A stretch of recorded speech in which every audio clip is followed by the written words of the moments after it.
what is it? What I mean, if you were to put a diagnosis, bakit ang hirap ma-access yung information na yun? Gayong you went to the best schools, matatalinong tao itong mga to. Bakit yung tabu pa rin yung impormasyon tungkol sa sex at saka sa reproductive health? I think, una systemic and cultural na talaga siya. Na even sa mga areas na akala nating very progressive, hush-hush pa rin yung pag-uusap pagtungkol sa sex, lalo pagtungkol sa abortion, ganyan. Gano'n, hindi hindi na talaga siya social status, antas ng edukasyon, ganyan. Very cultural na talaga siya.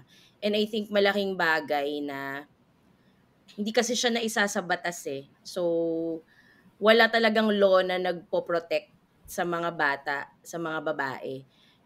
Supposedly, may sex education na sa schools pero hindi naman siya fully implemented and hindi rin naman, fully equipped yung mga guro natin na ituro yon. Kasi nga dahil bago siya, bago yung konsepto ng pagtuturo ng sex education sa mga schools at meron ding personal na ano, pinaniniwalaan yung mga guro, siguro mahirap mahirap talagang maipasok agad yun. Pero I think kailangan lang talaga ng political will and change of mindset na hindi natutungkol sa, religion, hindi natutungkol sa kung ano yung pinaniniwalaan mo. This is a reality that is happening and I guess kung wala talagang batas na magma-mandate nun, wala.